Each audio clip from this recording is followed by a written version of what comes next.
in Africa, because I mean it's not just enough to only build a product. It should also be solving an issue, because Africa has so many problems, right?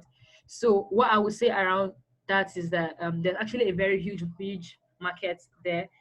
There's lots of potential. As a young person, I would challenge you all to look for a problem worth solving, and try to solve it. Look for a problem worth solving. We have so many issues in Africa, from bad leadership to financial illiteracy, to no power, so energy issues as well, to bad roads, to lack of very minimal tech infrastructure. We have so many problems. If you look at it, like if you go through sector by sector, healthcare sector, education sector, agriculture sector, there are so many problems, right, that can be solved. And I think we are in a very good time in the world where technology has almost, with tech, you can almost solve almost everything, literally. You can create a product that can solve almost everything, right? So as young people, how are we educating ourselves? How are we getting acquainted with technology? How are we trying to understand tech, so that we can now use that and apply that to building solutions that will solve problems for our continent and for our individual countries? It's super important. When you look at most of the countries, so I was reading a book a while ago. The name was Prosperity Paradox, and basically it was just kind of like comparing countries. I think in the 1980s or so, countries that were in the same bucket as Nigeria. So countries that were poor as um Nigeria some 30 years ago, and then they're kind of like trying to understand how those countries, how the ones that have kind of like left that poverty index, how they did it. So we have countries like Singapore, we have Asian countries. Those countries some years back, they were in the same bucket as African countries. We're all poor, together. We're all like third world countries. But now we have countries like Asia and Singapore doing very well. So the book was trying to understand what caused, like how were they able to move from poverty to wealth, like how were they able to lift up many citizens out of poverty. And then what was clear was that they were focused on innovation. It's so critical. They were focused on innovation. They were trying to build enterprises and companies that solve problems, and that was growing the economy. The thing about economic growth is that when an economy is doing well, everybody benefits. Literally, when an economy is doing very well, everybody benefits, because there's now enough money in circulation. Even the woman on the streets selling at the market also benefits, because people are now buying more stuff, right? So it's very important for us as young people to also think about what can I do to solve the problem. How can And then it's not just what can you do. Also, this thing that I want to focus on, is there actually a market for it? Is it viable? Can I sell this to people? Are people willing to pay me, for this? Because even aside just finding a problem or picking out a solution, if people cannot pay for your services, or even if investors are not willing to back your idea, it will not really go far. So I'll also encourage you to focus on innovation. Try to Thankfully these days there's so many courses online. You can even learn how to code and other stuff online. You don't have to go to, if it's cool literally, to go and learn that. So first thing is to kind of like try to find a problem worth solving, that there's a market for it, and then try to use technology in solving that problem. Also bring in innovation. How can you do this thing better? How can you do this thing more efficiently? I believe that if we have so many companies, so many SMEs that are doing well in the economy, we will see the effect on everyone. Throughout last year, I was reading a report of how much African companies raised in VC funding last year, and the report said that African companies raised about 2.02 billion dollars, just throughout only last year in funding to companies, right? And so that tells us that there is actually a demand for these. That there are people that are willing to back you, as long as your idea is, like, is viable. And so basically, there's actually something there. So I'll encourage you. And again, I feel like, because most times, as part of our African curriculum as a continent, we don't really, I mean, in the past, we haven't really focused more on entrepreneurship, right? So it's not taught in schools and all that stuff. Unlike in other developed economies, where people actually encourage to go into entrepreneurship. So it's for us to have like a kind of a mindset shift, and think about how can I create solutions to problems and how can I create wealth from doing that. So I think I'll just end there. In a nutshell, basically two things: what youth can do, engage in policy, demand for good governance from leaders, and then also invest in entrepreneurship and innovation. Thank you. Wow, thank you so much, Chidimna, for your productive contribution. That was very intensive. I have taken some notes from you. I will share shortly in the chat platform here. Quickly, I would like to take this opportunity to welcome Mr. Bochum Samuel from Cameroon. Bochum? Hello, good afternoon, ladies and gentlemen. It is a great Good pleasure this afternoon. afternoon joining the amazing. And I want to apologize. I had some challenge with the former link which was sent, so that's why I couldn't join earlier. But I'm happy for the very responsive and timely intervention by Gloria and the same to send the link and joining the team right now. So I will be on standby when the time is permitted for me to talk. Thank you once more. It is your time, Samuel.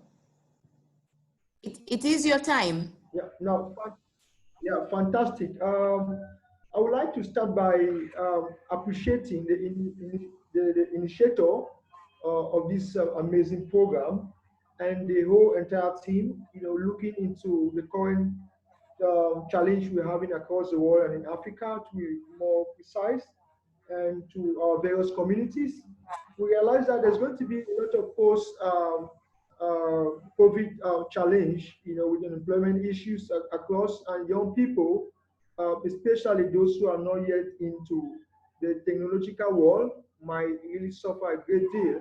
So the first thing I'll be saying as a role of youth, you know, in ensuring that Africa actually we become financially free, in boosting our economies, is encouraging the African youth to also embrace technology. That is IT.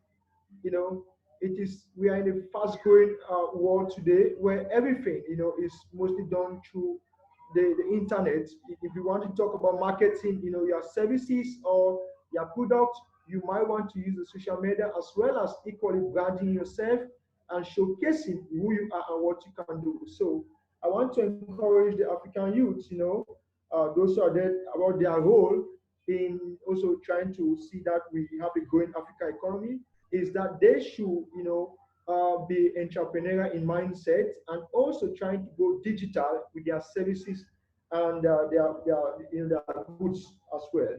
Now, the next thing I want to talk about is that, for us to achieve sustainable growth in terms of our economies in Africa, we need to practice, just like our earlier sister Okori said, the practice of good governance, which is a major challenge Africa is facing as well, with the leadership of the old people in power, and the young people are also embracing that. And it's going to pose a lot of challenge when these practices are not being changed by young people who are coming up as leaders. So I want to say, we have a lot of challenge in terms of peace issues in Africa, in our countries, where tension, sometimes violence and conflict is talk of the day. So if young people can become civic inclined, I mean, respecting the rule of law, tolerant, accepting and acknowledging each other effort and contribution towards development, then I will tell you that we'll be experiencing expansion in our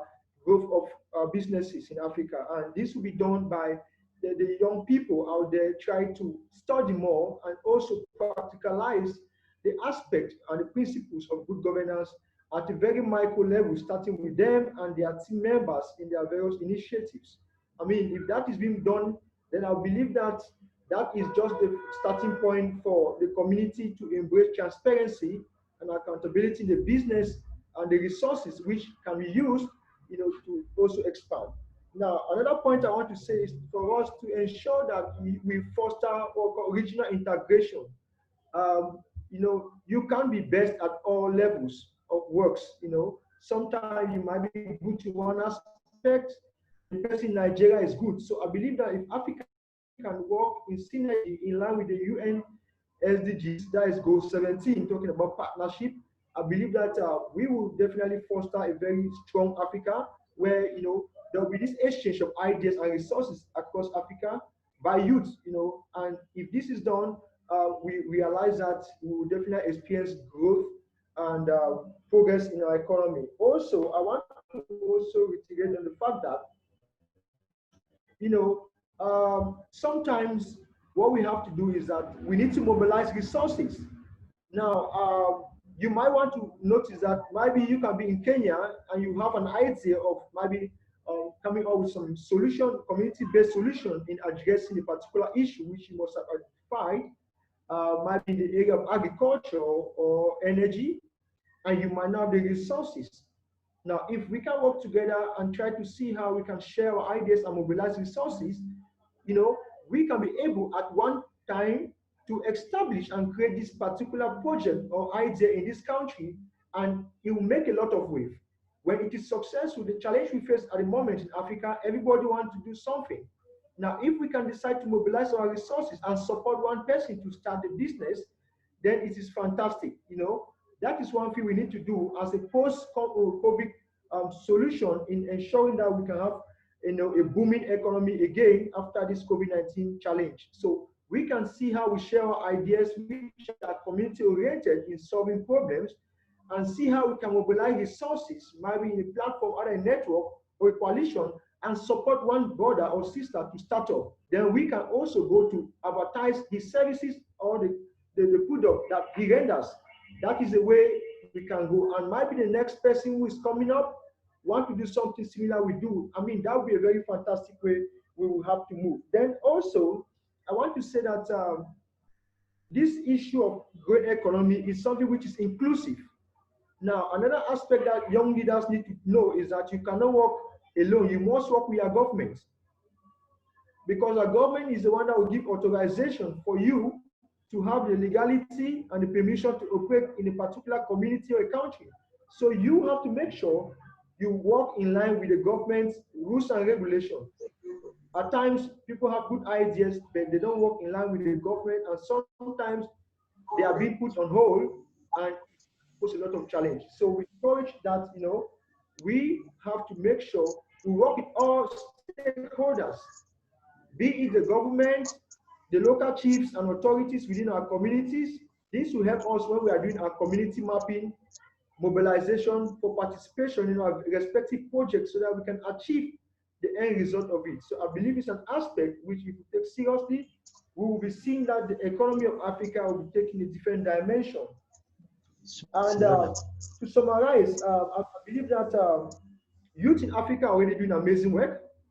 I've been able to travel somehow across Africa, and I've seen the amazing work they're doing, especially in East Africa. This is to tell you that young people are taking the lead already, but something is lacking. And that is what I want to say before we'll be ending here. That young people, please, we need to identify our respective area of expertise.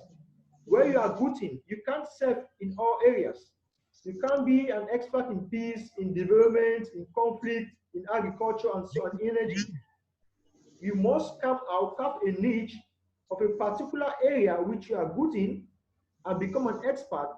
People will know you for that and will engage with you for that. So if we can do that, we know that, okay, Madam Helen is good in this, Mr. Valentino is good in this. I mean, it's going to make things easy for us if we want to carry projects. I believe that one aspect is we should try to specialize in our respective areas and build our capacity as well. We must make sure we learn to build our capacity and also make sure we connect to those who are already doing those similar activities or programs so that we can learn in line with that. And that is volunteerism. You might be a boss, but you can also volunteer to get more experience and knowledge. That is the way we can grow as African youth. So I don't know if there's any point again, but I just want to reiterate conclusively that Africa got talent, they have the energy, the labor force, but we need to integrate for sustainability of our ideas and projects. By practicing the aspect of good governance, areas like participation, inclusiveness, tolerance, respect of the rule of law, and to name a few. If we can do this, we can be able to fly to any country because they'll give us a permit to go. And above all, team spirit. We must work as a team. If after this, just like the team we have on WhatsApp, the group was created, if that same group can be made again with more members in different fields, we can have a coalition from after this meeting and we start sharing ideas and see how we can help each other. That is the best way we can go. Once more, thank you all, ladies and gentlemen. I'll be open for any question. God bless you all.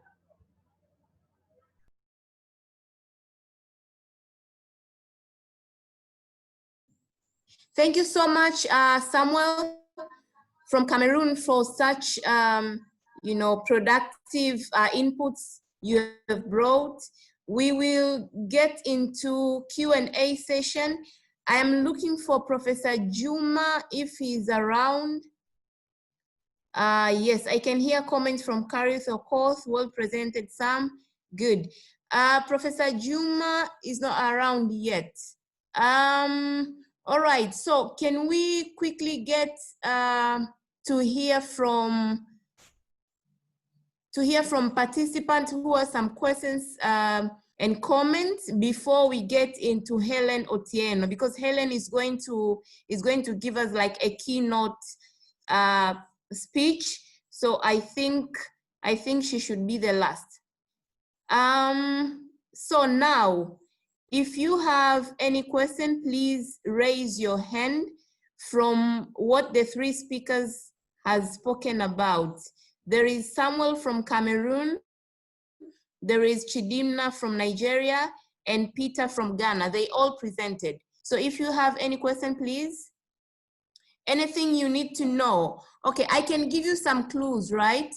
The speakers we've been having this evening have got so much experience in terms of networking, and they have ideas of how they can, different opportunities of mobilizing funds for different initiatives that we are doing in our country. So if you have any question, please shout out. So I am, okay, so the first one will, yes, Valentino, you're welcome. One question is, what do we have for communication? Right now, we're fighting a lot of fake news, people's opinion that are expressed as fact, and then the news itself. Are there good channels of communication? Everything that's been said is like spot on. How do we communicate to more people good information, real information, encouraging information? Well, thank you, Valentino, for a good question. Do you have a specific speaker you want them to reply, or no, go ahead. That's a question to you, and circulate that as appropriate, or we can hold that till after, right, too. Okay, fine. So I can start with, they say ladies first. Chidimna? Hey. Okay, yes. Thank you, Gloria. Yeah. I hope you have heard the question from Valentino, right? Yes, I think I did. He was asking for how we can communicate information on the virus to people in Africa, right? Am I correct? Yes. Yes.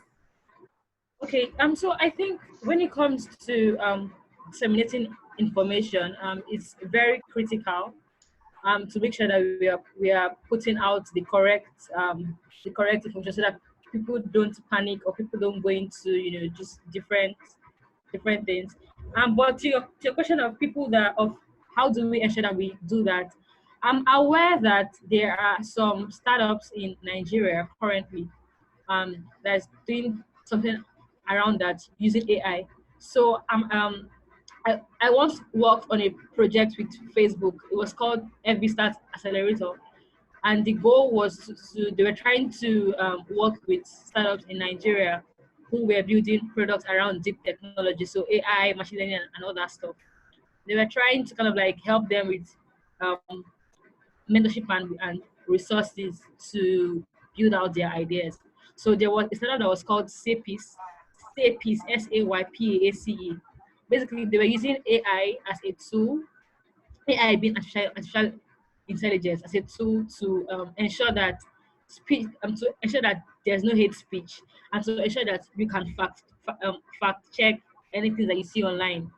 So what they do is that, let's say if someone puts a false info on Twitter, say piece, the bot can actually go and check and confirm that that information is false, and then put that out in public. So I think so.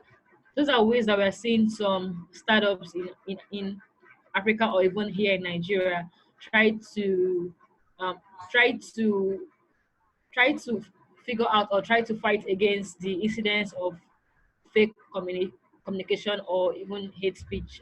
Um, so yeah, that's what I was saying. But I mean, I think it's still a work in progress.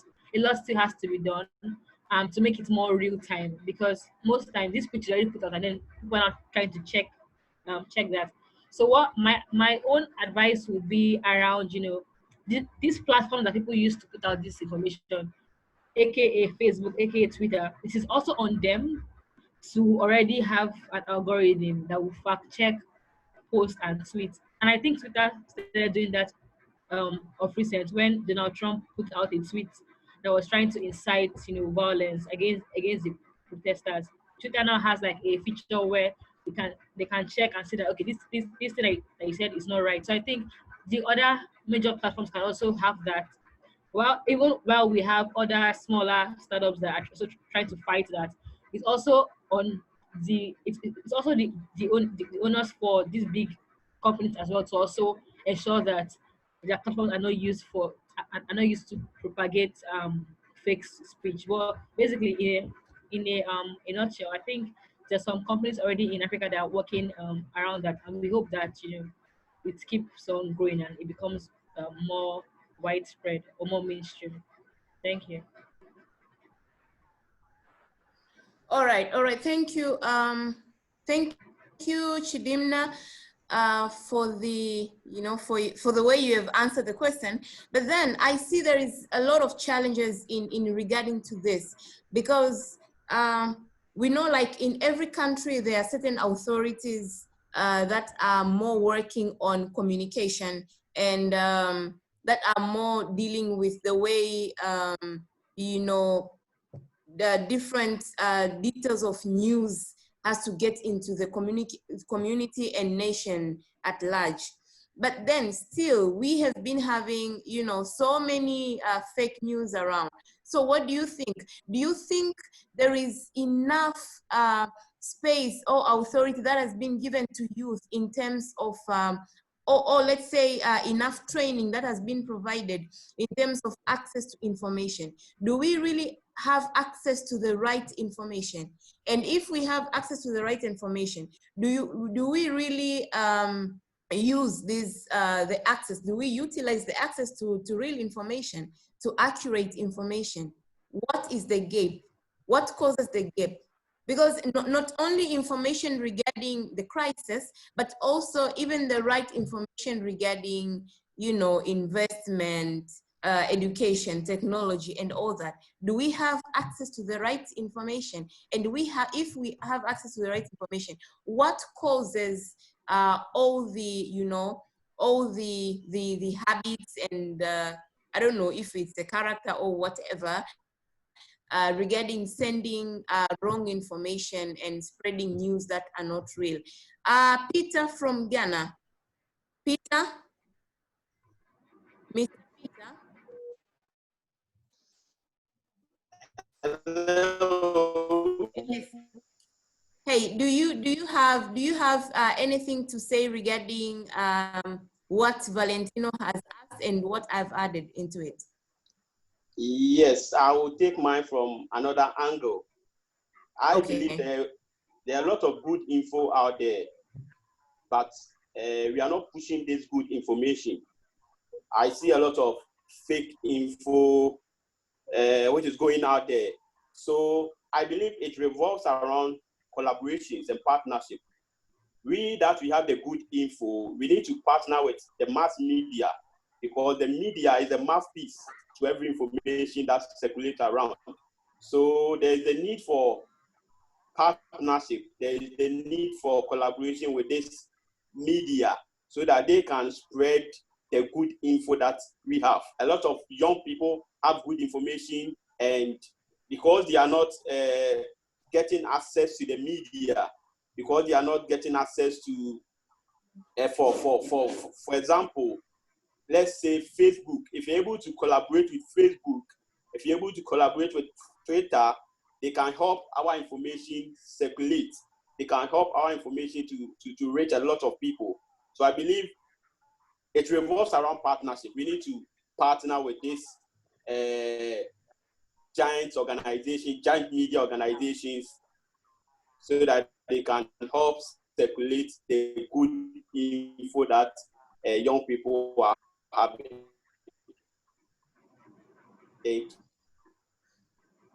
Okay. All right, Peter, thank you. Are you done? Yes, it revolves around partnership and collaborations. All right, I can see Mr. Okothi raising a hand. Thank you. Thank you very much, Gloria, and indeed all the presenters who have ably, I think, tackled the subject and the conversation very well. I think I work with the youth also. I'm Kenyan. I work with the youth also to a very less extent, but we are all youth, and we have lived with this. Whether you work with them or not, we have lived with them. But quite often, we get to see what the youth go through. I will be posing a question to the presenters, which is a build-up on the on what has been asked again about communication, because really the challenge is the authenticity, the ability of the young people to trust the piece of information that is coming out there. The effect of that is that quite often, even very genuine opportunities are ignored by young people. So you see a post on, there's this scholarship, there's this opportunity for funding, proposal, and ABCD, and they dismiss it because they are used to seeing so many wrong things going on out there. Hence, the basis of my two questions. One is to my good friend Samuel Okoli, Orizita, Chidina, and Peter. In the process of working with the youth, what are these very clear gaps that you have seen as barriers between opportunities and the youth? What is it that is holding the youth back from taking up the opportunities that exist out there? And I know communication, which our friend has mentioned, is one of them. So let's deal with this. So that is really my first concern. The other bit that I want to address myself too, even as I also attempt to respond to the question on communication. Is it possible to organize group youth into what are called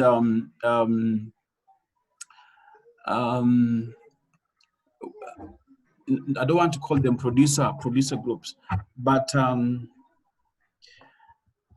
sort of organize themselves into groups that can be a platform for reliable communication, but two, can enable them to use their resources, both human, intellectual, and otherwise, in rallying themselves. Let me give you an example. I think any government, whether at the district level, the county, national, or whatever, if they are able to find youth who are organized and are many enough so that they can be a critical number, it is quite easy to model for them a framework of empowerment, a framework that will facilitate those youth then using their energies and their skills appropriately, as opposed to when they are scattered here and there and having all small pieces of ideas. And we know that youth are not very good at even forming cooperatives, for instance, which I think are proven vehicles of economic empowerment for the really less empowered. Cooperative movements have been in it, but those are just examples of organic organizations that can rally young people together, allow them to have conversations among themselves and between themselves, allow people to be able to channel opportunities to them in one shot or one hit like that, and that would be a very good way of mobilizing them for a good cause, because we know there are people who also mobilize them for a really wrong cause. So I think I've said many things, but you can see what makes sense out of what I've said and attempt to respond, because then we must overcome the barriers to youth empowerment. We need to overcome those things so that then youth are able to jump or grab the opportunities, because opportunities are there, I think. Thank you. Wow. Thank you very much for the wonderful insights. It's very true that there are so many barriers in terms of the way youth receives information, the way we interpret information, and the way we choose, to implement the information we have received, whether from the society, from the government, from leaders, and all that. And so now, quickly, before we move into another session, Chidimna and Peter and Samuel, do you have anything to respond towards Mr. Okothi's? Yes, Samuel, I can see your hand. Yes, Samuel, you can start. Yes, thank you once more, and I'm very happy for the question being asked there. In line with the issue about information, that is a challenge, that young people in Africa are facing to access opportunity. I want to say the first thing is awareness. When you are not aware, you will not know if there's an opportunity beside you or not. And I want to tell you, there's a major challenge. A lot of youth are educated, have degree, but they are not aware of opportunities and information around them. Now, let me give a small example. Now, what am I saying about awareness? Young people don't use their eyes to observe challenges around them, The opportunity you are looking far away in Europe, in America, is beside you. Is our ability as young people to think out of the box by being critical observers in the community problems that are around us. Where you can identify a particular challenge and you start providing solution, is an opportunity for you now to connect with people who are doing something similar to that in a more better way. That's what we go to partnership. You will not just think that information we put for you for employment or for something. Sometimes you need to also come with knowledge and understanding of your environment, the challenges the environment is experiencing, and you start providing solutions to them. That is an opportunity. So I think that young people in Africa are thinking that there's one goal kept in Europe or United States. Meanwhile, the goal they are looking for is around them. For example, I've been invited twice to the United Nations. I'm based in Cameroon, in Boya, but there are people who are in New York. They have never been invited to the headquarters, but I've been invited twice to New York. Now, this is to tell you that people see what you do. When you identify challenge in your community, start doing it, it draws attention for partnership. Currently, I'm already working on a project on Friday, to fight COVID-19 in my community. Now, this is not a project that I came up, but what I've been doing before, a friend in Paris saw it and said, hey, Sam, I think we can do partnership. And that's how the fund was sent, and I'm preparing for the project on Saturday. Now, what I did was I went to my status on WhatsApp and I put 5 volunteers needed. A lot of young people saw it, none of them even indicated. Some were like, what is it all about? With little or no interest. Another problem we have is the ability for youth to be patient, to learn. They only want to go straight. What is it all about? They don't want to come by I mean, now, if young people actually don't learn to connect, when you see people who are doing something, the next thing we need to do is to connect. If the ability of young leaders and young youths in Africa in respective area to connect with people who are doing something similar, then I will tell you that the opportunity they are looking for will be available. Another aspect is that, youth don't want to take action. I mean, taking action is very important. If we would like to make Africa better and the economic boom, we must take action. You might start small, but the intention in service towards the product or the service you are rendering to the community will speak for itself and will attract right people towards you. And even when you engage other partners, they will see the credibility in what you're already doing and see it to foster forward. So, I mean, that's just a brief. I want to talk about the challenge youth are having in accessing opportunity. It is not always going to be kept somewhere for you to access, but you can create as well. So if you start thinking about creating than just searching, then we are moving forward in Africa. Now, the other aspect of the question that our brother said was concerning youth issues. So I want to talk about mobilization. We need to realize that there's power in teamwork. There's a word that says teamwork makes dream work. I mean, when people come together, things move faster, efficiency and productivity. It is very good. So I want to just end by saying that if young people with ideas start coming together, mobilizing themselves and taking action, I believe that it is possible. Just few days I connect with Peter. Today I'm speaking here. It's a very amazing testimony. Peter got to me, his brother, knew me, so introduced me to Peter that, Peter, I need to meet this guy from Cameroon. Then within just 1 week, Peter just enjoyed my ways and decided to say, hey, Mr. Sam, please, it'd be nice. Immediately I had to get in. Today we are all here. This is the spirit we are talking about. So once more, I want to say that we need to seize opportunity by connecting with people who have similar vision. Then we can drive Africa towards a prosperous, a secured, and a sustainable one. Thank you once more.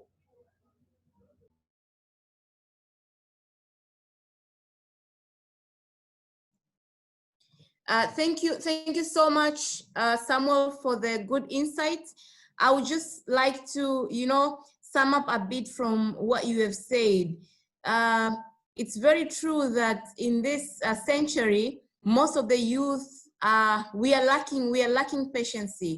We want to have success that comes like a thunderstorm. I think we all know how thunderstorm comes. They'll just come like boom. You have everything you needed. So it doesn't go like that. We need to learn. We need to be eager to learn on what we really want to invest in before you invest into a business. To what extent do you know this business? To what extent have you researched about this business before investing into it?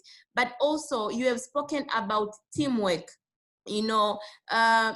Recently, I had a conversation with a brother of mine, and he was telling me that we are having a syndrome whereby everybody wants to be like a founder, everybody wants to be a CEO, everybody wants to be a director. It's a title syndrome that is killing potentials in youth, because at the end of the day, if you have some potentials, you have to look at it's other youth who are similar, who have similar dreams like what you have, and together you can join hands and do something better for the community, for the nation, but also for the continent at large. Thank you so much, Samuel. I think we need to, I'm sorry to Chidimna and Peter. I'm not going to give you a chance to speak more about the questions that was asked. We need to welcome Madam Helen now. And then we will get into Q&A session after Helen has spoken. Helen? Madam Helen Otieno from Kenya.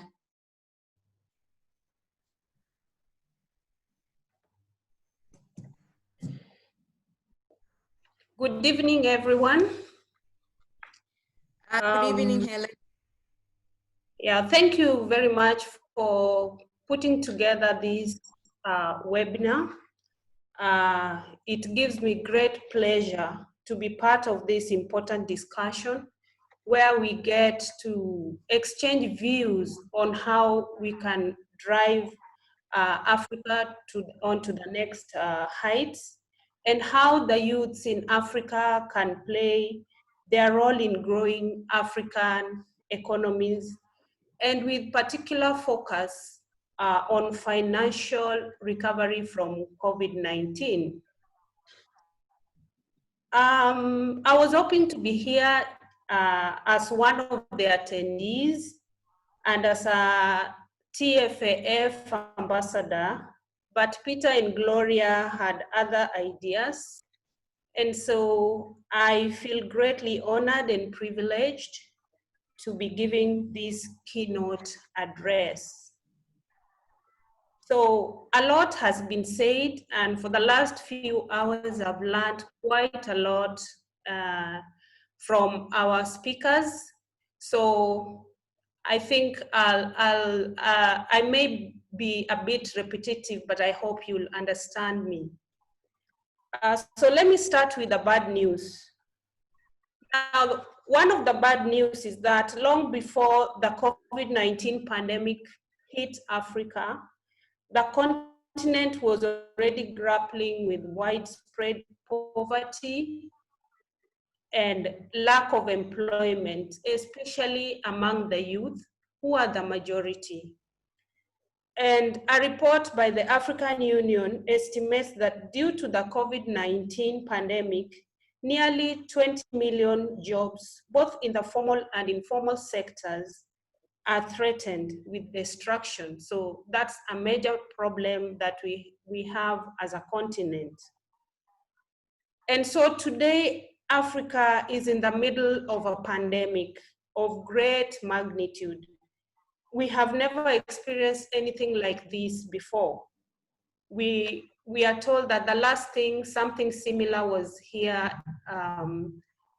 but in another part of the world, was about 100 years ago, and that is the Spanish flu. So this one is a pandemic of great proportions that has never been experienced in the world before. So like all the other continents around the globe, we are staring at a very uncertain future. So another bad news is that the coronavirus caught all of us unawares. We were all caught by surprise. Nobody was prepared for it. As a result, many lives have been lost throughout the globe. Fortunately for Africa, not very many lives have been lost so far.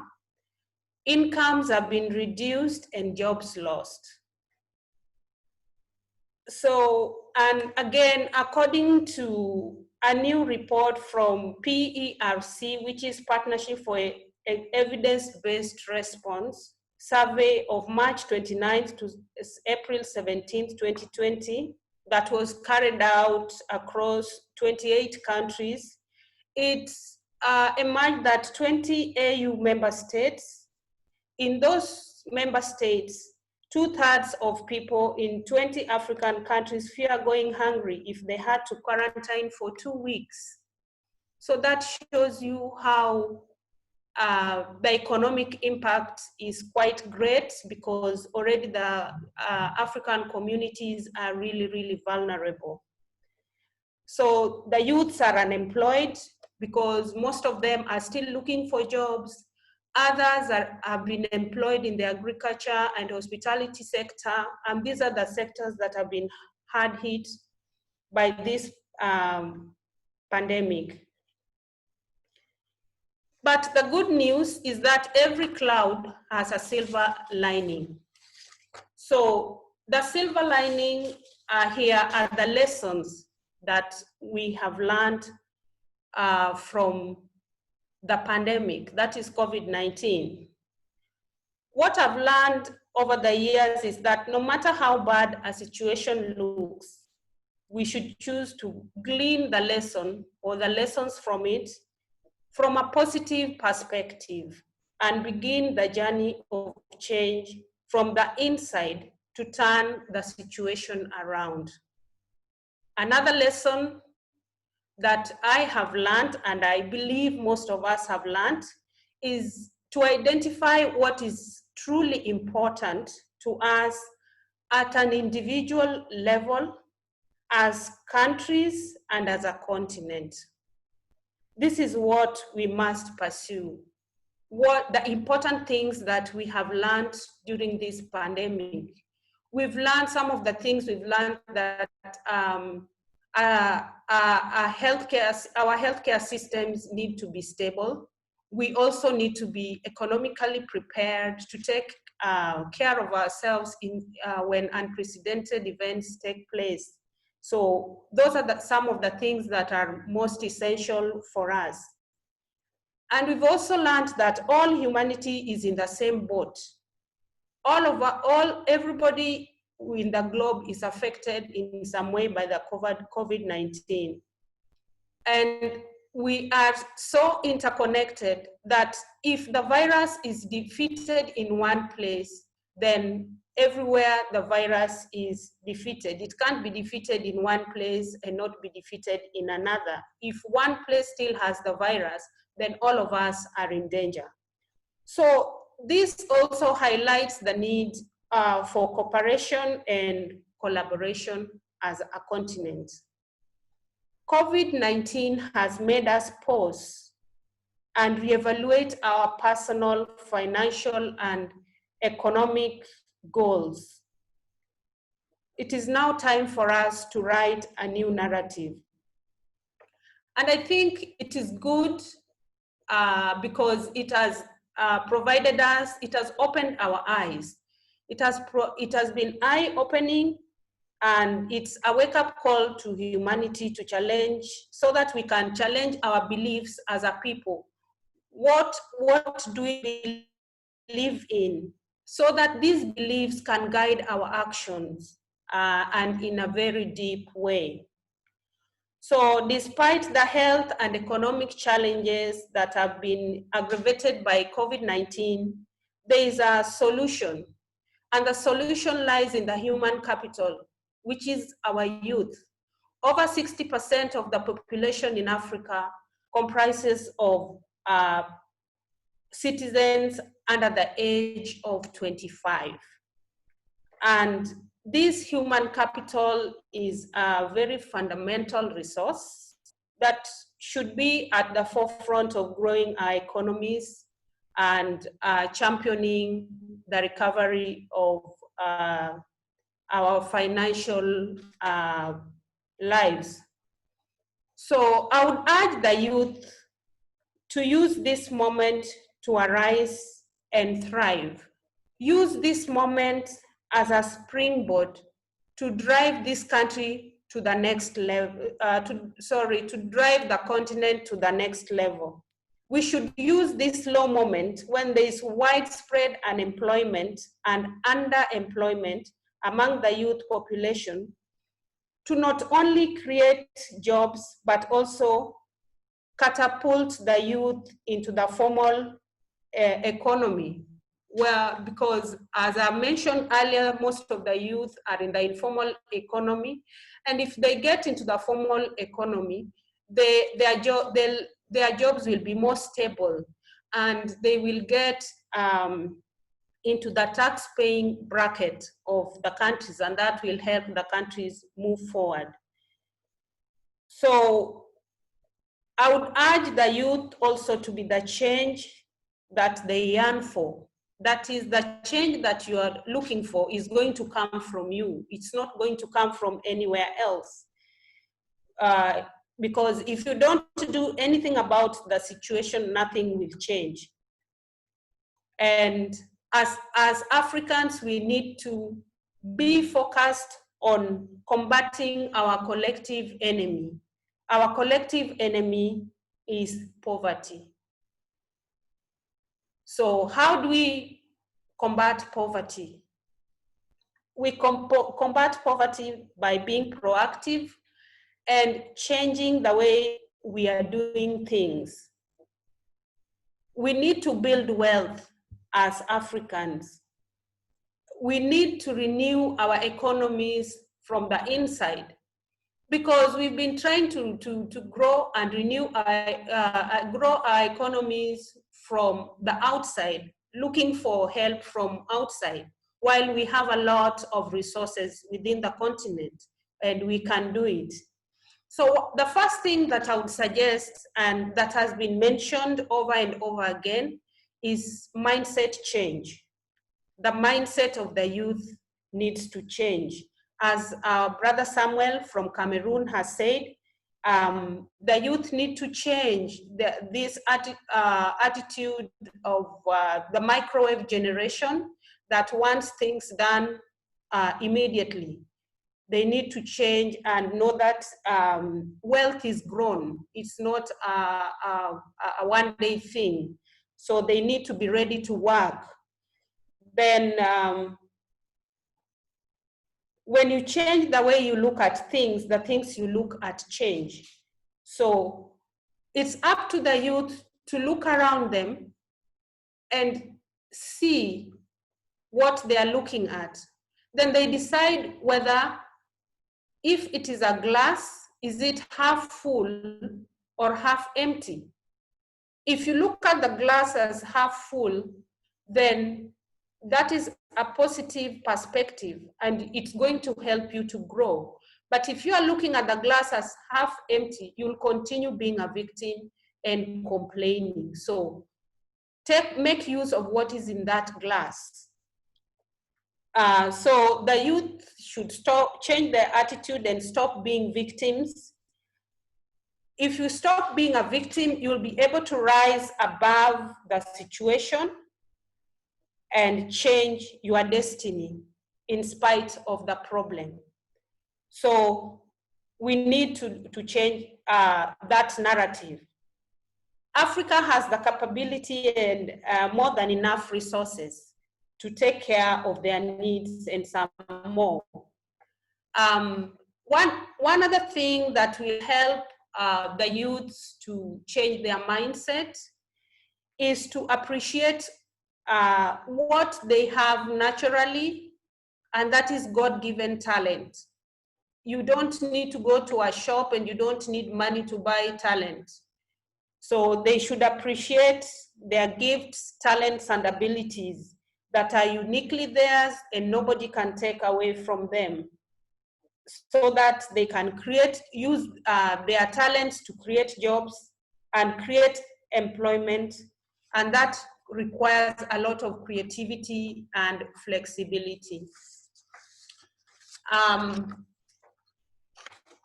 In my work as a money coach, I come across clients who come to me when they say that they would like to save more money, or they want to get out of debt and so on.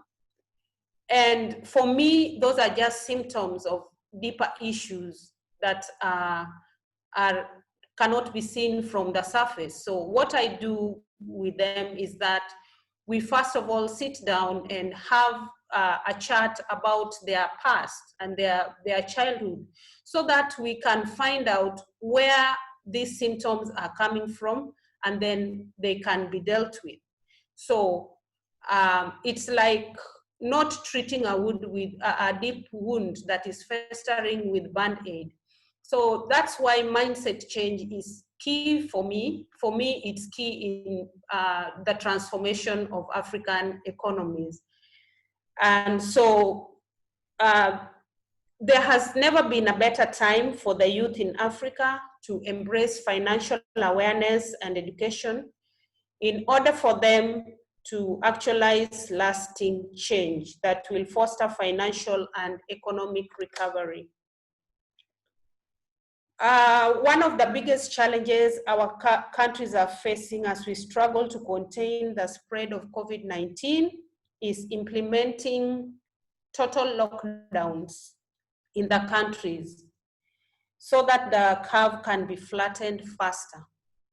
Because neither our governments nor the general population has any emergency funds to take care of them for between 3 to 6 months in case there is no income coming. So people have to go out and hustle. They have to put food on the table. They have to feed their families. They have to pay rent and all that. And as a result, they have to mingle and meet other people. As a result, the disease keeps on spreading.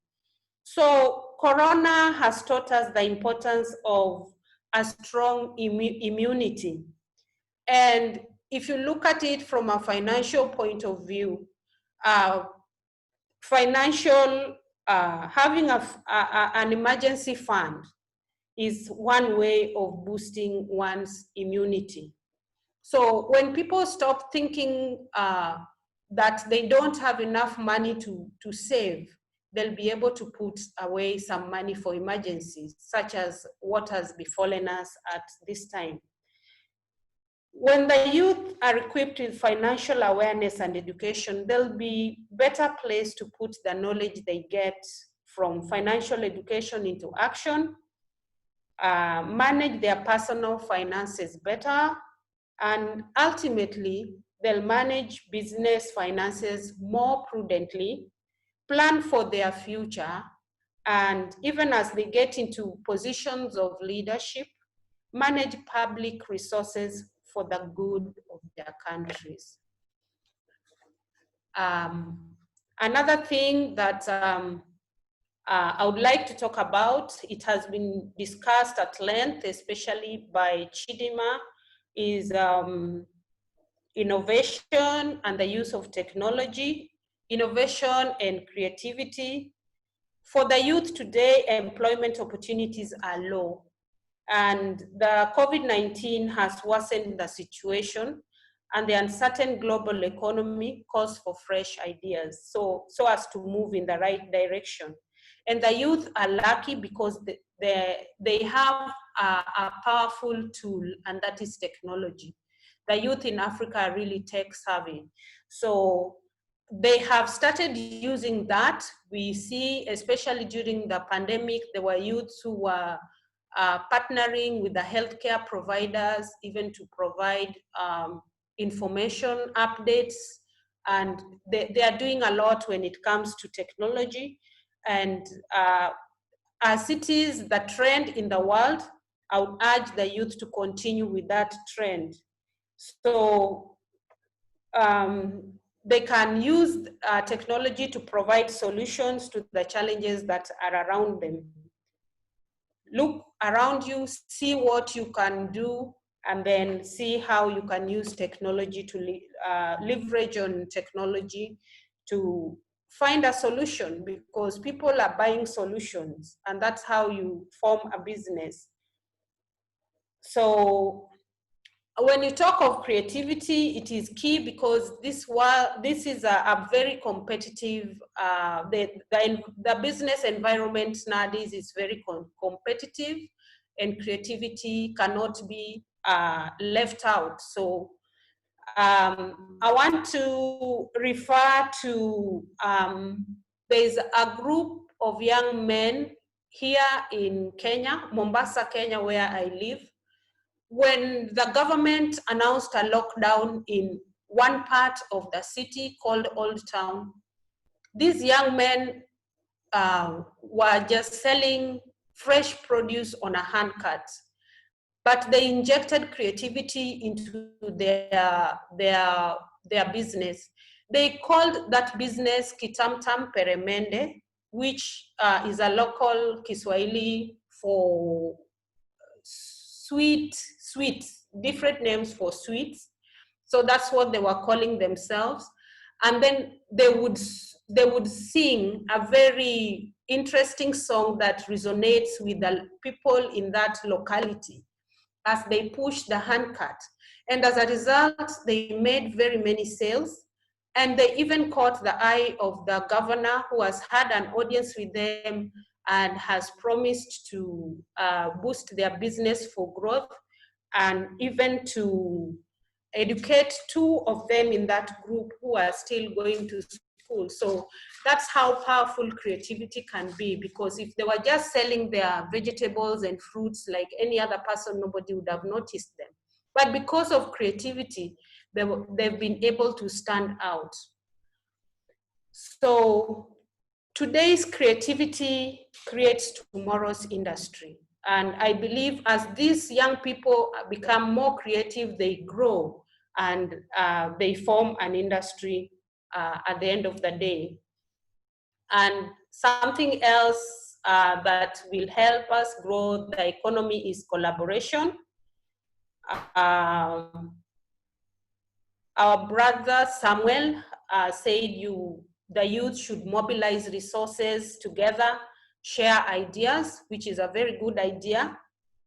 Helen Keller said, alone we can do so little, together we can do so much. And I think that is very true for Africa. If the youth can come together and do things together, they'll go very far. So they need to partner in order to drive meaningful change. For example, techs forming partnerships with healthcare providers, as I'd mentioned.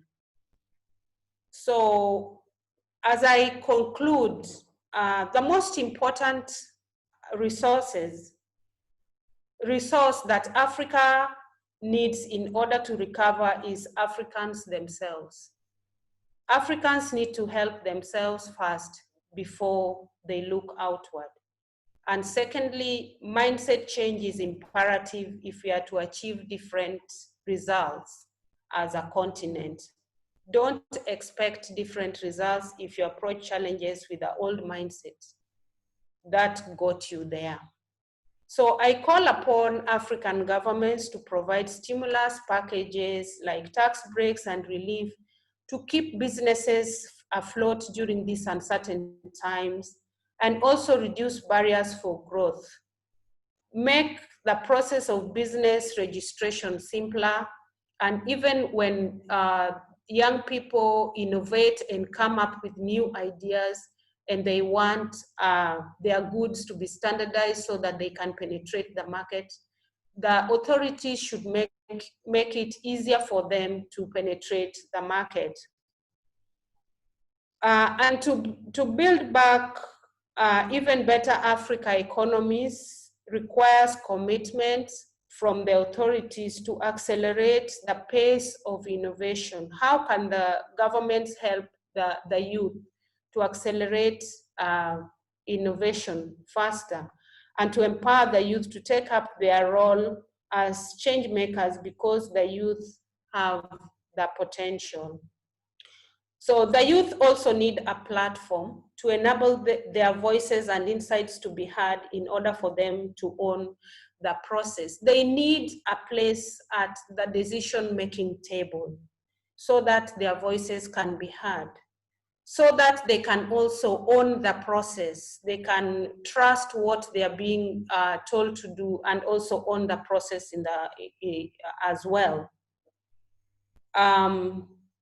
Laila Gifty Akita, an author from Ghana, said, in the situation, we must adapt, survive, and strive.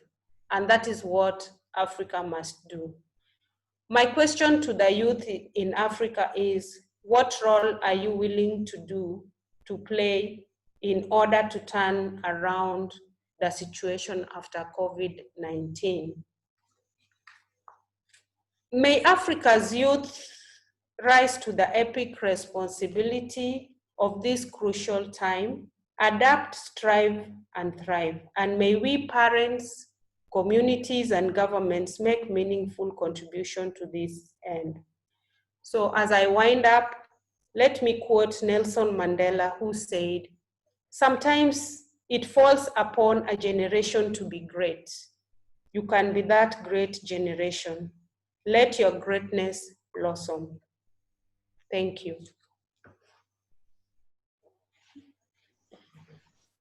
Wow, thank you. Thank you so much, Helen, for a wonderful speech that was blowing everybody's mind, I think. That was powerful. Thank you so much. Thank you so much. I think let me allow everybody to clap.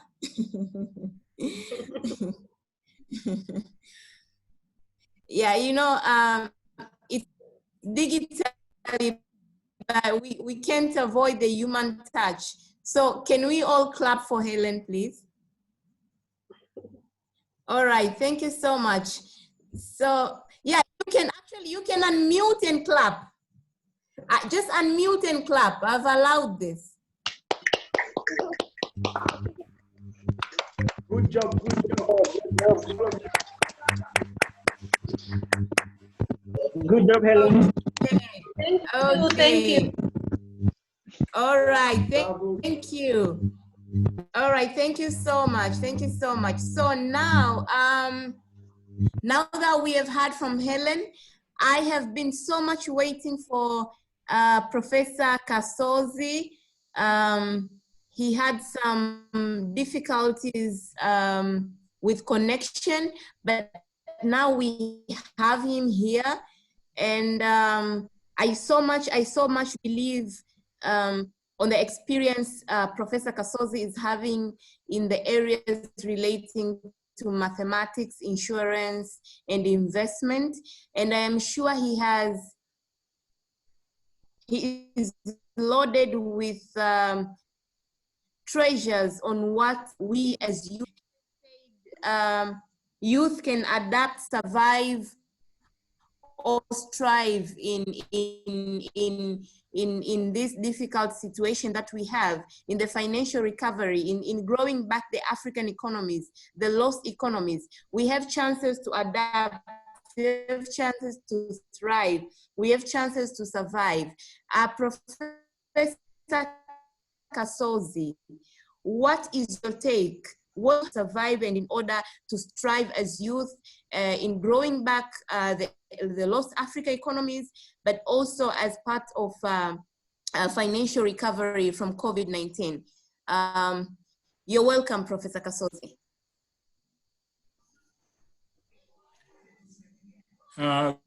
Good evening, everyone.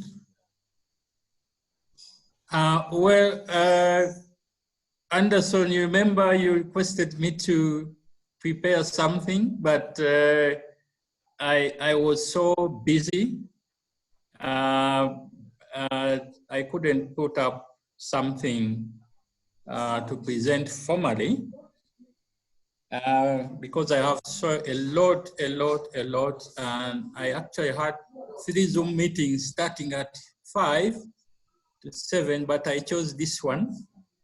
I will have to upload all the speakers for the contribution they have made.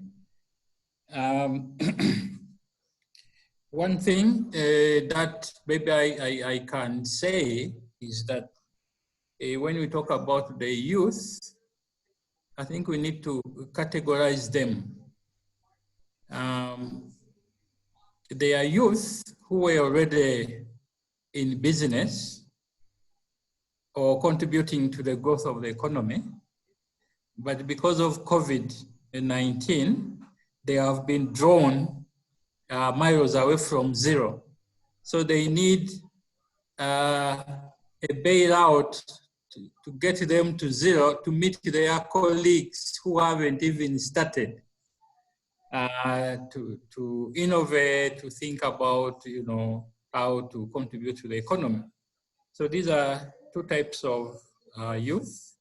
And I thought as we contribute, we should bear this in mind.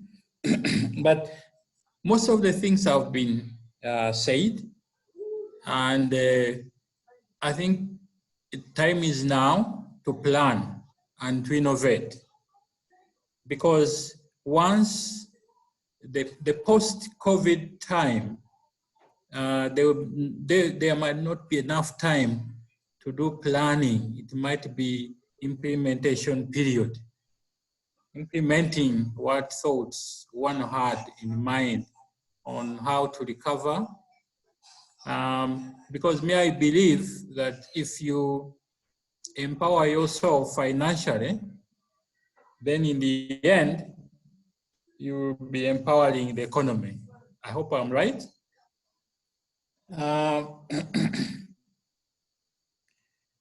Yes, we have hope in the youth because they have fresh minds and they are young and full of ideas. And in times like this, with advanced technological developments, and our youth who have gone through this period of technological advancement, I think they can do a lot to uplift the economies.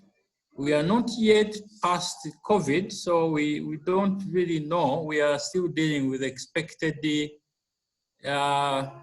values. In mathematics, we call it expectations, because we don't know exactly what's going to happen. At one time, we thought that the post-COVID period should be handled by some international financial body for everyone. That is what we had in mind. But before that gets you, it's better you ready yourself. So I don't know, the idea of partnerships, that is very key. And this is some of us who are a bit aged. We saw cooperatives thrive to greater heights in those years. Instead of going alone, if you have a cooperative or a partnership, then you are destined to succeed, because you have so many heads and minds, innovating together and working together. I didn't introduce myself. Valentino did so one time, but I'm a CEO of the Improving Financial Awareness and Financial Literacy movement in Uganda, and an ambassador of financial awareness and financial literacy in Uganda. We have so many initiatives that governments have brought on board, which have not yielded the results that they were envisaged when these were being formed, just because people lack the financial knowledge and awareness. And so I can foresee some bailouts in form of finances, but these still will not be very helpful if they are not compounded by literacy, financial literacy training for the youth and for everyone.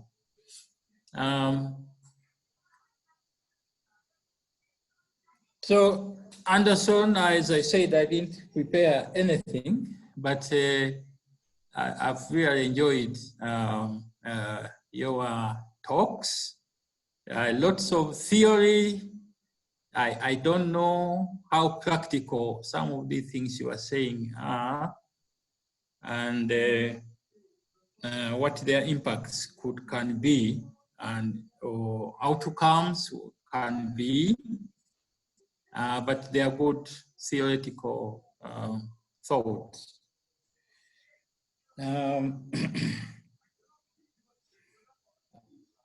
I think I don't have much beyond that, unless there is a question. I work at Makerere University. My research interests are in finance and insurance mathematics.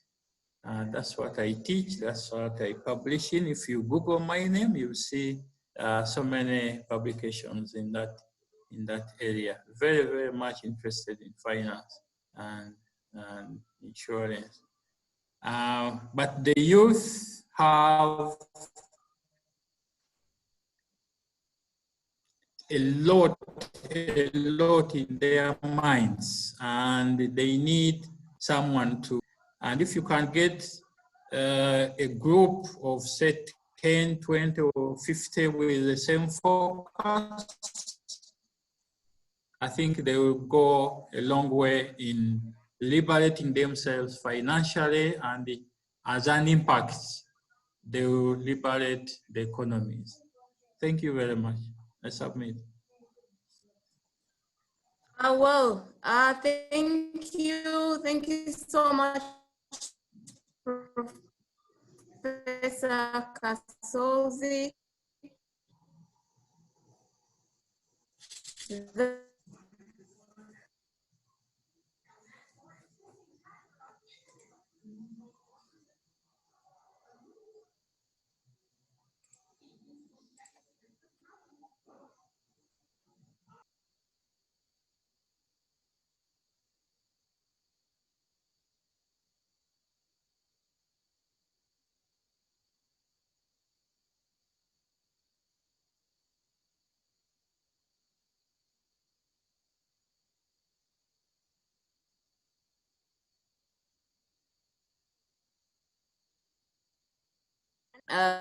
Financial literacy expert over 10 years with his organization in the United States. Valentino, do you have anything to say? While in the meantime, I am looking forward to see some hands raised for those who have some questions before we close. Yes, Valentino? Thank you, Gloria, and thank you all the speakers. Really great comments and thoughts and encouragement. And I think, you know, one of the things that really comes out too is we're looking at different business models, different ways of thinking right now, different creativities.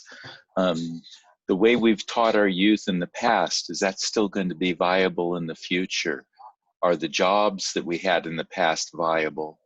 One of the things that we saw when we first started doing some work with our colleagues in Kenya and Uganda and Tanzania and Ghana was that a huge part of the African population, the youth population, is employed in agriculture. In many cases, we're looking at 60 to 75%. We're in developed countries and developing countries around the world, that's something like 10%. Also, those 10% produce enough food in those countries to provide exports. Many people in Africa are starving, yet a huge part of the population is working there. If we can take that youth and bring them into higher paying jobs and to be able to share better agricultural techniques, we should be able to grow more food, be more ecological, get everybody fed, and create a foundation to grow upon. One of the things that the youth can see is maybe different business models. When we first started doing some work in Ghana, one of the NGOs we were working with has a nonprofit with over 100 youth in private poor school, also an orphanage and homeless shelter. And they didn't have a website to communicate what they were doing, to attract funds, to attract awareness. They didn't have the money to build a website. And the executive director reached out on LinkedIn for help. And help came to him from somewhere in the Mediterranean, from Macedonia. And a young entrepreneur there offered to build his website for him at no cost. And we had the opportunity to work with the executive director and that young entrepreneur. And it turned out to be a very beautiful, well-done website. After it got completed, we found out that that young man was a high school student who's been building websites for 3 years now. And he has now gone on to college. He's building a web company. So there could be business models that aren't the traditional models of making money, and that's the primary motivation. It might be filling gaps and helping people, and through that, being able to generate business. Maybe business in a different way. Maybe bartering comes into the picture instead of just dollars, especially as we're coming out of this challenge.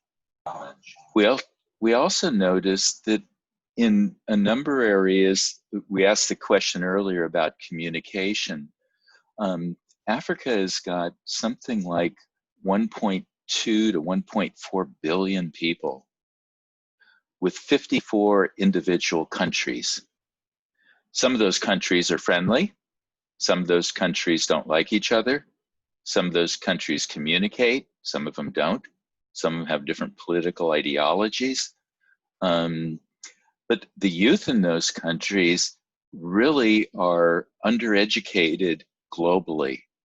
And some of the global talks that we've heard have been very concerned that the youth in Africa, which some of the speakers had mentioned have grown in size, are not being provided the educational tools to keep up with the development of technology and innovation globally. And so at this point in time, with what we're doing with COVID-19, there's still many, many questions. We don't know where we're headed or how we're coming out of this mess that we're in. But the whole world is in that mess. How do we take advantage of the youthful power energy that Africa has? Some of you are in big cities, and those big cities have well-educated people, have businesses, and are thriving. We've had some conversations with folks that are in villages that don't have smartphones, don't have electricity. Their main form of communication is word of mouth or the radio. And so those are people that represent a big part of the population. We have to work on distribution channels, communication channels to get to them. Another thing that we've noticed that could be helpful in this activity for youth is community development. In those rural areas, could we look at doing planned communities where residents can be built, hospitals can be built, schools can be built, all of which employ a lot of people and can improve lifestyle immediately and build communication channels? Can we identify throughout Africa where the densities of population are and how we can bring them together through development efforts? If the various governments are going to do incentives to people, maybe they can build infrastructure with those incentives that could connect all of Africa and help with education. Also had another observation. A number of our colleagues that are employed in middle management for larger companies are working in companies that have a top-down mentality. People above, the leaders, tell the people below what to do, and the people below them tell people what to do, and the people below them tell what to do. That may not work effectively in the future. Maybe the people at the bottom need to have good input that goes up that ladder to the people at top. Some of the companies aren't encouraging that. How do we make that as a change? How do we make change where we are looking at solving problems and motivating the youth to solve problems? That youth base, Helen, that you've mentioned, that represents a huge part of the African continent's population, they're the ones that are going to need to be living with the challenges that are the results of COVID-19. So how do we motivate them and encourage them to be part of the solution? I think your thoughts and ideas, and Professor Yuma's, yours dealing with youth having ownership, and Helen, your comments relating to that are awful powerful. So at this point, encouraging creativity, and creativity with a good base of financial awareness and literacy that needs to also be at the leadership level. Some of the laws and rules that are being made need to understand what the economic effects of those are, not only in the short term, but the long term. I think we've got a great future. We're all in this together. The world has gotten a lot smaller as a result of COVID-19, and it shows how interdependent everyone is. Thank you for letting me make a few comments. Gloria, great job with you and your presenters. Thank you.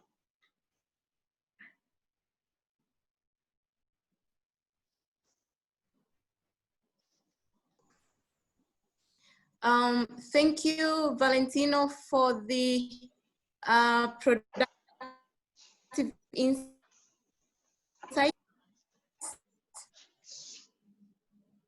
Am I heard?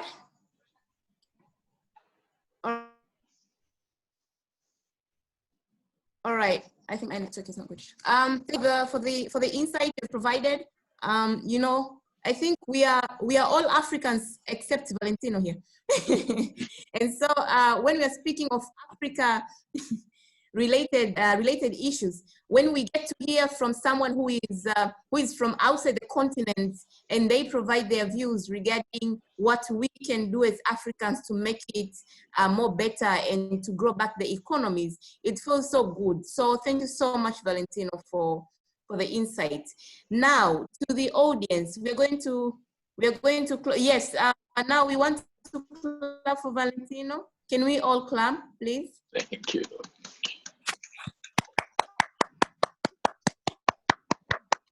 Bravo, bravo. All right, all right.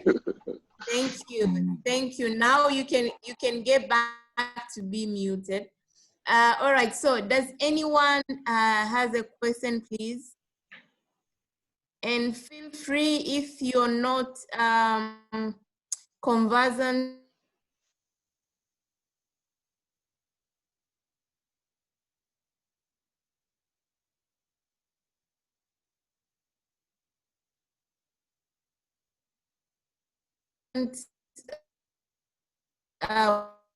With English, we can translate. If you want to speak, you can translate the question, please. Any? Yes. Yes, please. Nobody has a question. All right. So I have a question. I do. Sorry. Michael? Yes, I lost you for a minute. So thanks, Glory. Thanks to everyone, especially Valentino, for talking about something about connectivity, internet, the tech in the remote areas of Africa. So I had a question since the beginning, and actually listening to the first presenters, everyone talked about going digital, about digitizing whatever it is we are doing now in Africa, and it seems to be working. This webinar is one of the good examples of that. And thanks, Valentino, for joining us, Africans. So My question is, my fellow youths, actually, I'm Mike, I'm from Tanzania, I'm in tech and data. So my question, are you friends of mine doing anything to prepare? You know, whatever it is we are doing, it's not for us, it's for everyone in Africa, it's for the community, it's for the young ones coming after us. So if you think we have to go digital, what are we doing to make sure we go digital with everyone in Africa, not just us who can connect easy to WhatsApp, to Zoom and all that. And from the statistics, I know Africa is one of the poorly connected continents, as we all know. Here in Tanzania, it's, I think, even worse. So maybe my fellow youths have some points on that. But as a comment from me, I think we need to do a lot on that point. Whatever it is we are doing, we have to change. We need to see the Amazon's versions of the African continent, the Alibaba. And as Valentino said, most of us are employed in agriculture. How do we digitize and move our agriculture in the current digital world? So maybe someone could shed some light for me there. And thanks God again for the opportunity. Asante.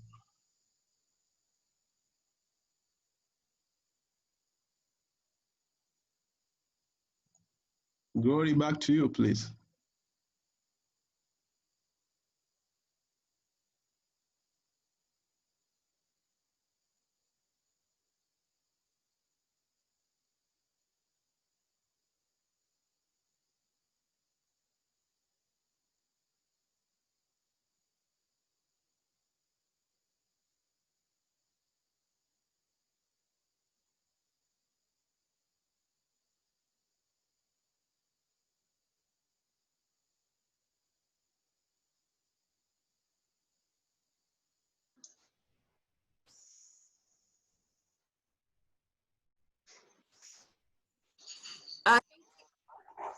All right, thank you.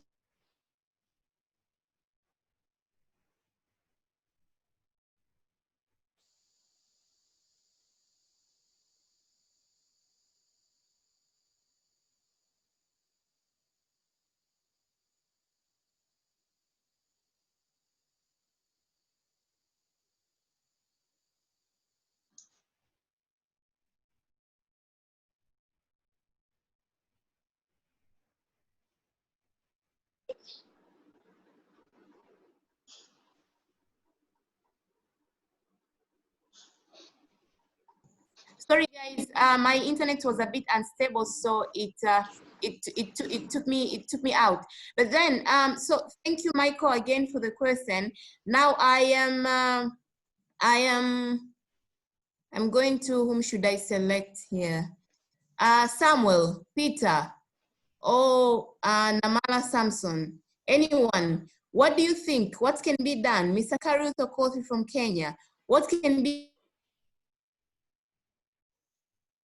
done in terms of digitalizing the agriculture, right? Right, Michael. Did I get your question correctly? It's Michael? about yes, I'm here. It's about digitizing, but not necessarily only agriculture, but in whatever it is we are doing. It okay. we are trying to go digital, but we know most of us are employed in agriculture. It's Valentino shared a few data, yeah. Okay, all right, I got it. So how can we digitalize? I have seen Valentino's hand. I will allow Valentino to speak, and then I am waiting for any other person, please. Yes, Valentino, you can go ahead. Thank you. One thing I'd like to add to the technological foundation is we also are looking at technology being the internet providers, the telecom providers, but the financial institutions.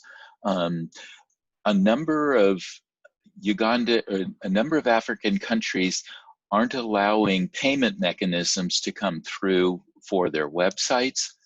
For example, in Kenya, you can utilize PayPal to receive donations and do commerce, but in Tanzania and Uganda, you can't.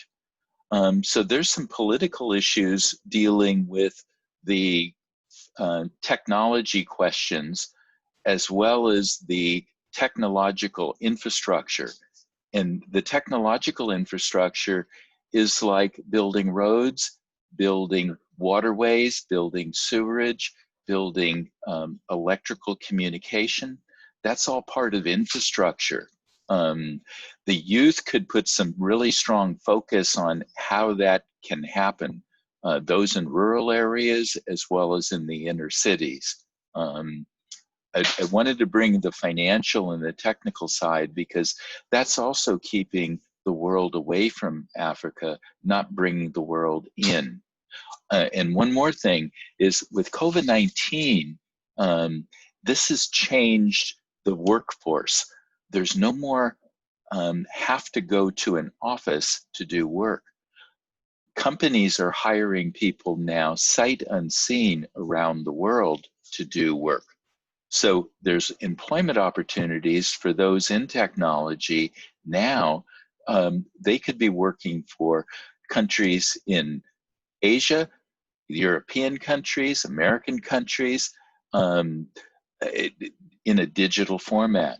So there was an add-on comment, and then the ideas that the government is a key element in this, and so are the universities. Thank you.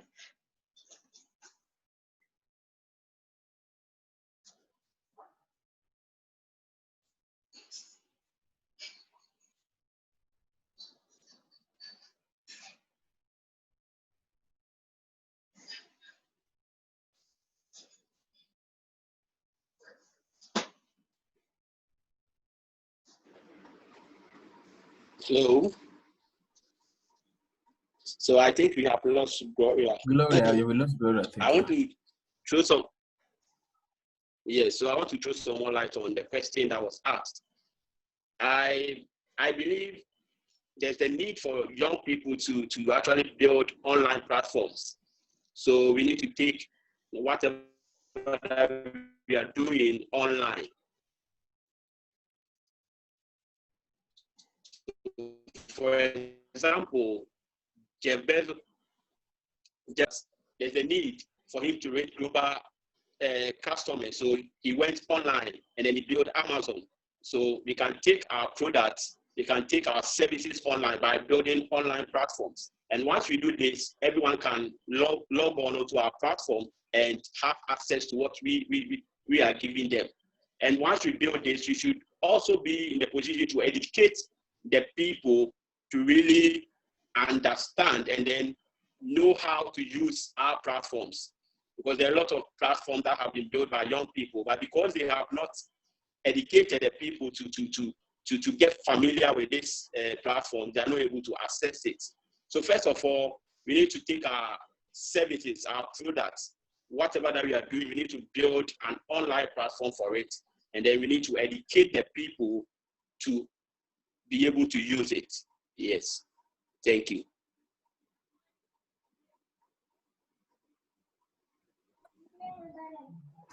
Now seemingly Gloria is lost completely, not just whatever things she drops out. Assuming and Peter, you'll confirm this. We are looking at the place of technology in agriculture. Is that correct? Sure. Very well.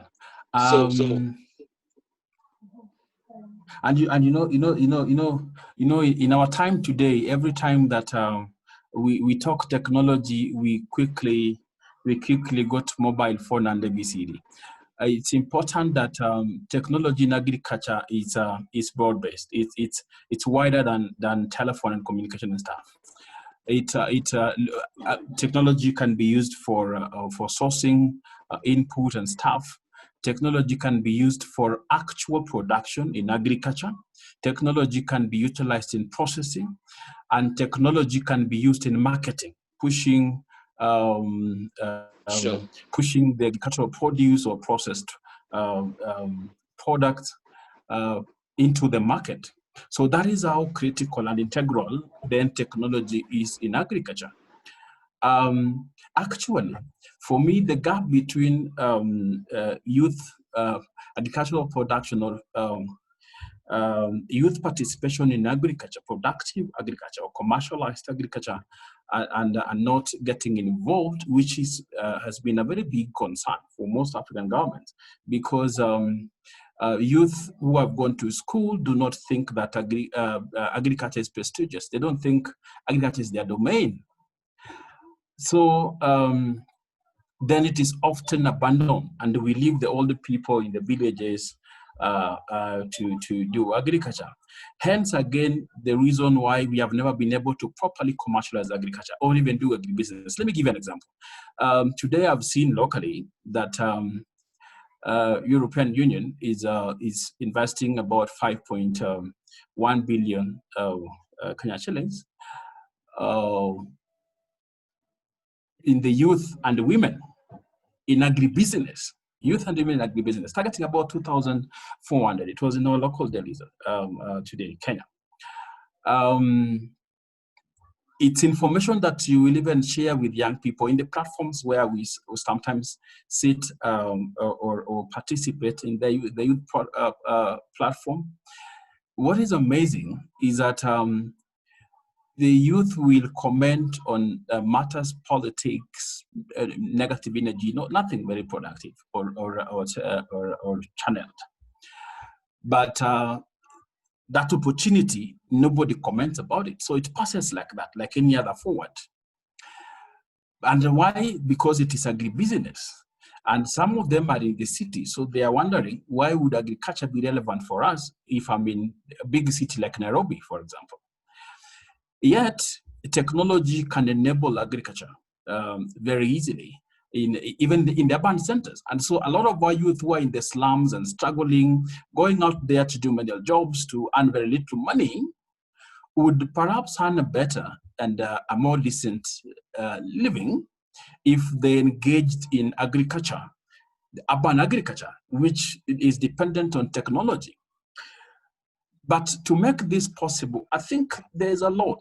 Overall, let me say that the youth failure is part of African government failures or system failures, because if we want the youth to succeed, we as governments, we must first set in place frameworks and systems, models that will work. So there must be models that are going to facilitate youth involvement and participation in various programs. And they should look like models that are acceptable, that do not look old school and regressive for the young people. It should be exciting for them to take it. So governance has been part of the youth problem that we're having today. And that's why most youth are agitated and they think they do not have to wake up and take their tools to go and produce because the government has let them down. Part of it is that attitude that you're dealing with. Now, government need then to, within those models and frameworks, the government is able to also develop infrastructure. And in my case, I want to refer to infrastructure like fiber optics, for example. That will facilitate marketing or communication and networking, sourcing market for agriculture and ABCD. I had my brother Valentino also mentioned things to do with water. Remember, we can also do irrigated agriculture. That is still use of technology, appropriate technology actually, to do agriculture. So there's really much that we can do. And yet, technology is the only thread that is going to link the youth to agriculture, because if you commercialize it and you modernize agriculture, it will be prestigious for the young people. Thank you.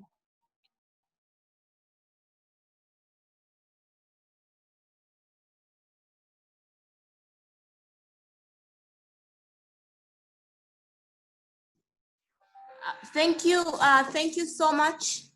Thank you so much for the contribution, and I am very sorry my internet was a bit unstable, so it took me out. But then I can see I've seen some new participants. I can see somebody, Margaret Makilasa, and the rest. All right, so thank you so much, Mr. Okothi, for the insights you have provided, and everybody who has spoken when my internet was bad. I think, Peter, are we still proceeding with Q&A, or we are about to wind? It's 19:37 here, East African time, and we have exceeded the 2 hours. Of course, we had some difficulties at the mid of the meeting, but then is there anyone who has a question or comment? Hello, Glory. Hey. Yes, Peter.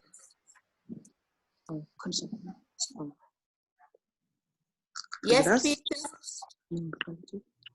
Hello, this is Namala. Hello. Oh, yes, Namala. Hello. Yes, Thank you. looking at our time. Peter, can you hold on a second? Okay, since someone wants to ask a question, so let's. Yes, Namala is asking a question. It seems someone wants So to. you're back on board? Yeah, someone wants to ask a question, so let that person finish. Okay. Namala, please proceed. Okay, thank you so much. It's just a very short comment. Thank you very much for all the presenters, and it has been a very good discussion. And this is Namala from Tanzania, and like just to share some insights, because a lot of things that has been have been shared that youth should integrate technology in agriculture, but without forgetting that we have youth already on the ground that are doing amazing things already.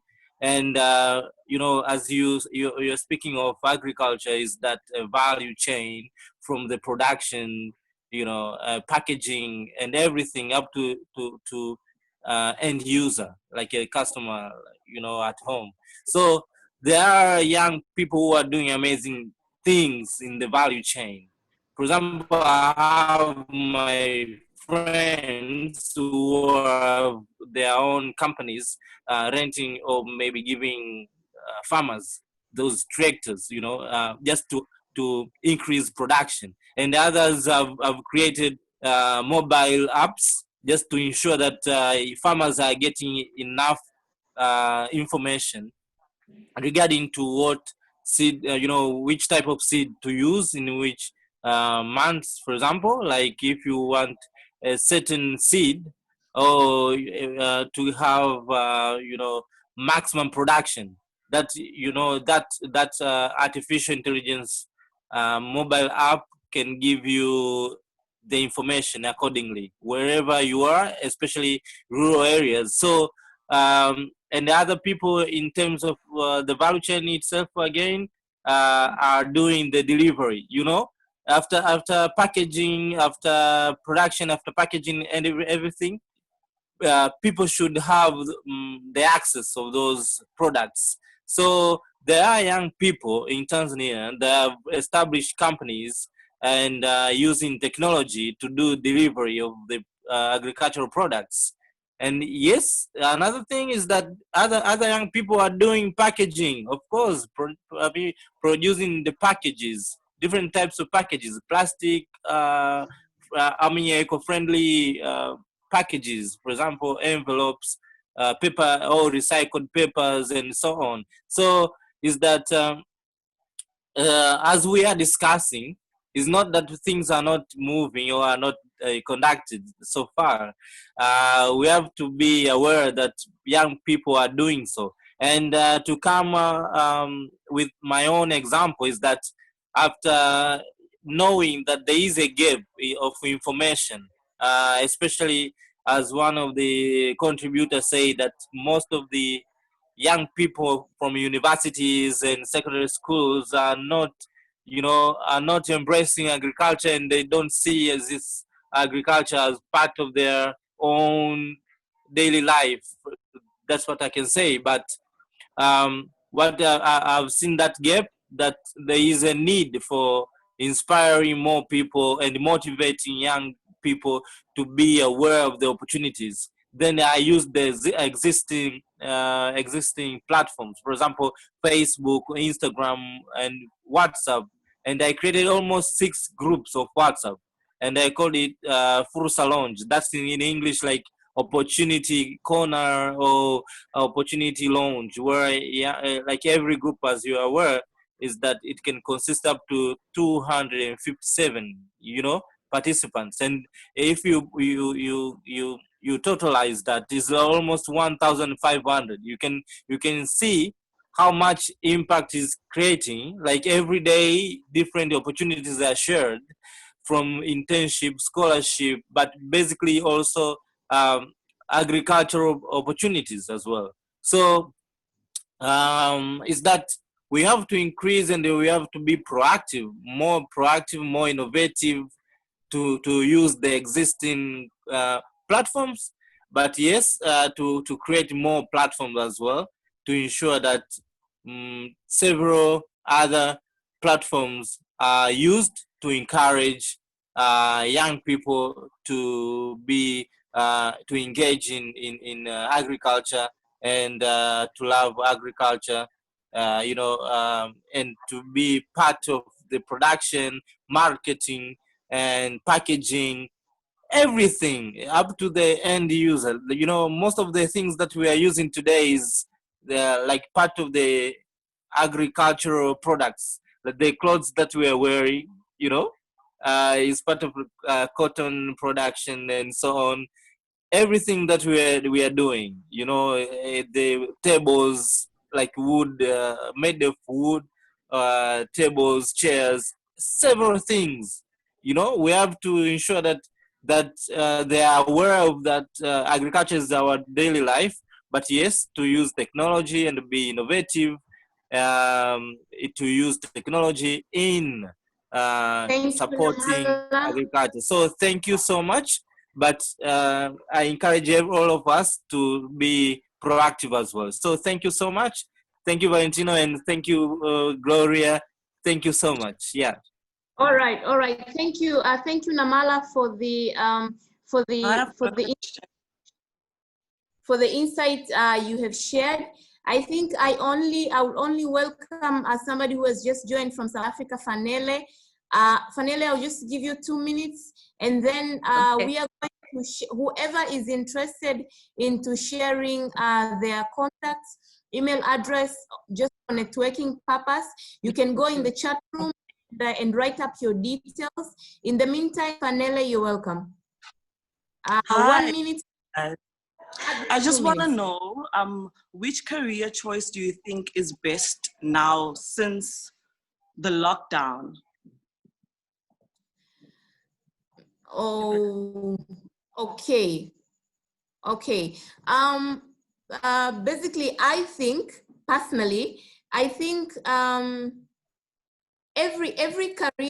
career is beneficial. There is no you can say like, being a doctor is more beneficial than being a teacher, or than being a social activist, or than being any.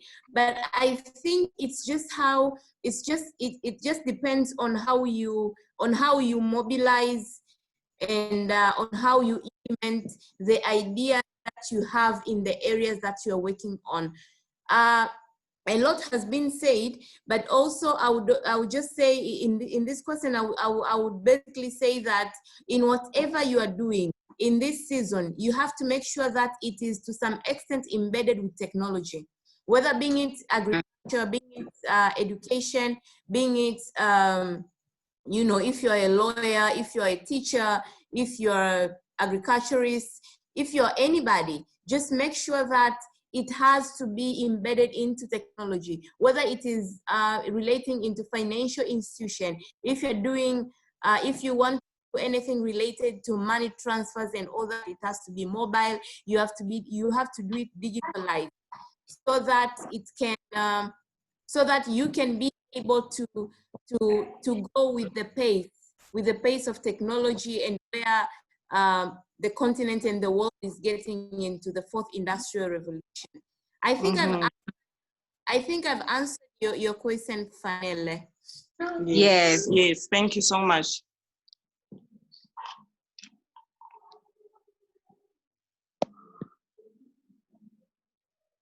Thank you, Gloria. All right, thank you. Thank you, everyone.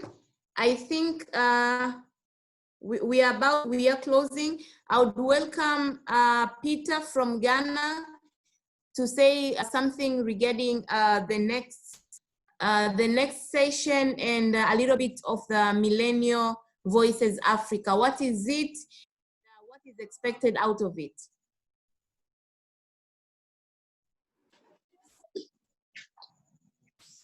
Hello, everyone. Hi. Okay, so Millennials Voice Africa is a movement that seeks to empower young Africans to actually do something for ourselves, to be agents of change in our society, in our community. So every month we are going to host a webinar. We are going to host a webinar, and we will keep you all updated via our emails. You fill the form, and then so we have your email details. We will forward every detail to you. So we just have to keep in touch.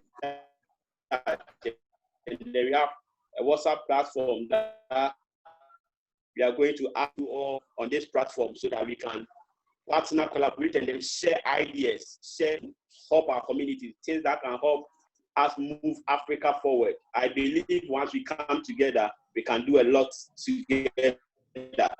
So Millennials Voice Africa is a movement